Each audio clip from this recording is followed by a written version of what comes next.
This BCSN Sports Flash is brought to you by Groganstown Chrysler Jeep Dodge Ram, where nobody treats you better.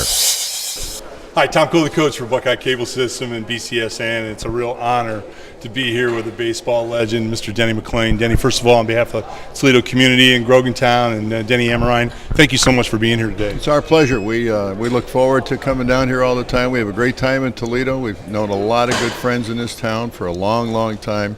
And Toledo, as they say, has always been very good to me. So we've got a lot of fun down here.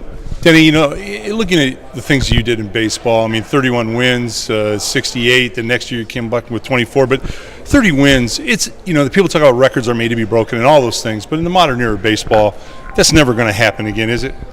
No, not the way the game is structured today. It's set up totally different. Every ball game is set up for 3 or 4 pitchers at a minimum.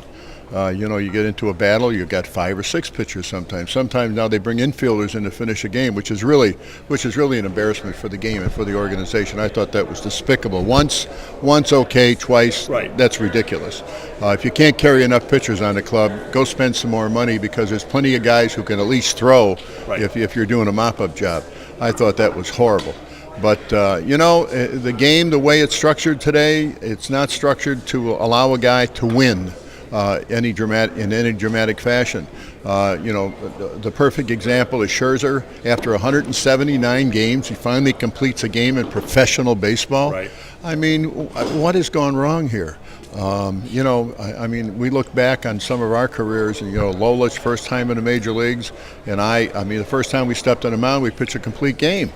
And we were expected to, and why these kids aren't expected to, I don't know. You know, a major league pitcher is the only professional athlete today that does less and has played more.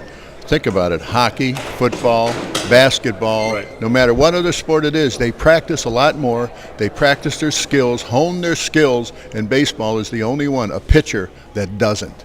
I mean, there's such a conflict there with the game. It's incredible. And I don't know how you straighten it out. The only suggestion I've ever made, and nobody wants to pay attention, you raise the mound back to where it belongs, to 16 inches. The game was played that way for 100 years before.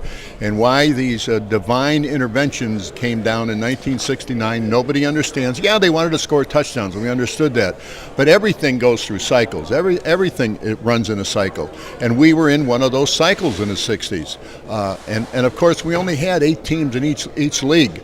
So the talent was so much more deep. Once they expanded, we saw what happened. They reduced the mound, and you know, pitching really has gone to hell. I mean, it really is over this period of time. We have so many AA and AAA pitchers in the major leagues today, and that's why the Cabreras hit 340. That's the reason the fielders drive in 110 runs every year. I mean, because the pitching is so bad. I admired so much your pitching style and what you did.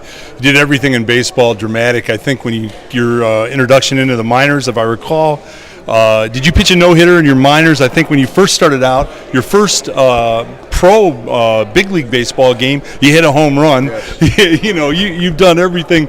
But I love the way you challenged hitters, and you brought the heat, and you came after people. Does it bother you today that pitchers, you know, they stay on the outside, they don't want to get in close on anybody, they don't want to move anybody off the plate? I don't understand it. Well, not to defend them, although to some degree I will. The bottom line is you can't throw hard inside anymore to a guy, and if you let one get away, either on purpose or otherwise, and I don't suspect very many will let him get away on purpose anymore, you know, you're liable to get fined or thrown out of a ball game. That's wrong. A hitter cannot own both parts of the plate. You can let him own the outside part of the plate, or you can let him own the inside part of the plate, depending upon the kind of stuff you have that day. And when you give him both sides, like a Cabrera, and as quick and as talented as that guy is, listen, he's going to hurt you because you can't knock him on his ass. You can't scare him. You can't intimidate him, and you can't do it to any hitter today. I'm surprised we don't have more 350 hitters.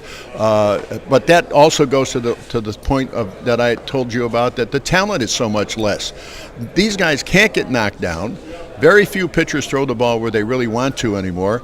And when they get a guy 0-2, they don't challenge him anymore. They don't go inside hard anymore. They throw him little change-ups, which is the opposite way that every good pitcher who's ever had success in the game will tell you. You get a guy 0-2, it's called the sucker is in the hole. Go get him. You don't throw him a curveball. You don't throw him a slider. Unless it's your best pitch, right. You don't throw him a change-up. You never give a guy a chance when you got him 0-2, 1-2, and that's where the game has gone backwards. Look at Verlander the other night. I was going to ask you, what In your mind, you watch him. Is it his mechanics? Is there something wrong with his arm? He threw 96 the other day. I'm being a little bit of facetious, but what I think he's got is a case of what's her name?